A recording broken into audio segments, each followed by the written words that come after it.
बिहार विधानसभा में लगातार तीसरे दिन भी वाम दलों के द्वारा अग्निपथ योजना के खिलाफ में प्रदर्शन किया जा रहा है।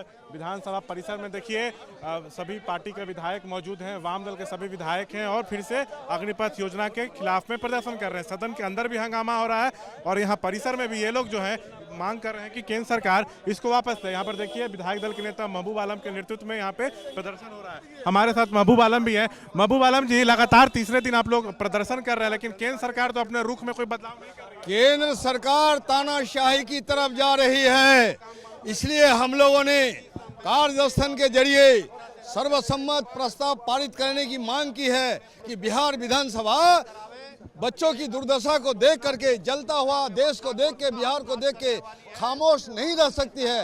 नीतीश कुमार को जवाब देना होगा। वो केंद्र की जन विरोधी तानाशाही सरकार के साथ है या लोकतंत्र के साथ है, संविधान की रक्षा के साथ है। इसलिए देश के साथ खिलवाड़ करने का कानून वापस लेना होगा योजना, और बच्चों को रिहा करना होगा। 200 FIR को वापस लेना होगा, बच्चों को सशक्त रिहा करना होगा। इन्हीं बातों को लेकर के आज हम लोगों ने बिहार विधानसभा में कार्यस्थल दिया। आवाज जोरदार ढंग से उठेगी और अंततः सरकार को झुकना पड़ेगा और नीतीश कुमार को जवाब देना पड़ेगा। तानाशाह के साथ है कि लोकतंत्र के साथ है, बिहार के नौजवान के साथ है कि देश बेचने वालों के साथ है।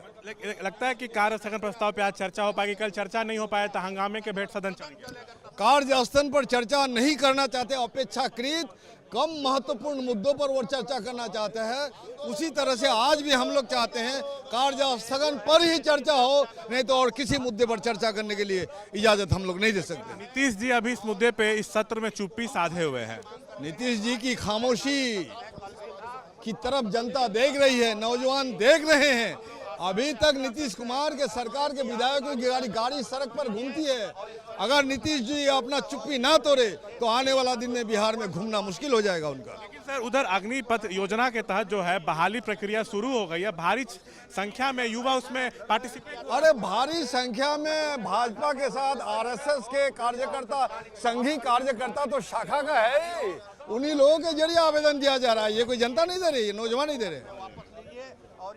ये जो आपका प्रश्न है कि भारी संख्या में, तो ये तो बात प्रमाणित होता है कि देश में बेरोजगारी चरम पर है। ये केंद्र की सरकार ने बेरोजगारी चरम पर ला दिया है। तो कोई भूखा होगा तो सूखा रोटी देंगे तो भी वो चबाने लगेगा।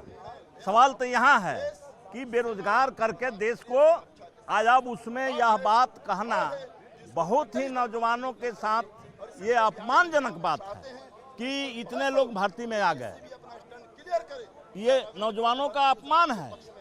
यह देश के नौजवानों के साथ और देश की सुरक्षा के साथ जो खिलवाड़ हो रहा है, इस पर सबको, मीडिया को भी ये बात पूछनी चाहिए कि अगर अग्निपथ योजना इतना ही प्रभावी है और जरूरी है तो आपके पास तो बहुमत था, क्यों नहीं सदन में बिल ला करके इस पर बहस कराए और देश की जनता को बताने का काम किया। सत्यदेव राम, दरौली विधानसभा। तो देखिए, ये वाम दल के विधायक हैं, लगातार मांग कर रहे हैं कि केंद्र सरकार जो है अग्निपथ योजना वापस ले और साफ तौर से कह रहे हैं कि ये लोग जो है कार्य स्थगन प्रस्ताव दिए और चाहते हैं कि सदन में आज इस पर चर्चा हो। और लोग चाह रहे हैं कि नीतीश इस मुद्दे पे चुप्पी तोड़ें। कैमरा पर्सन सलीस के साथ शशांक कुमार, एबी न्यूज़ पटना।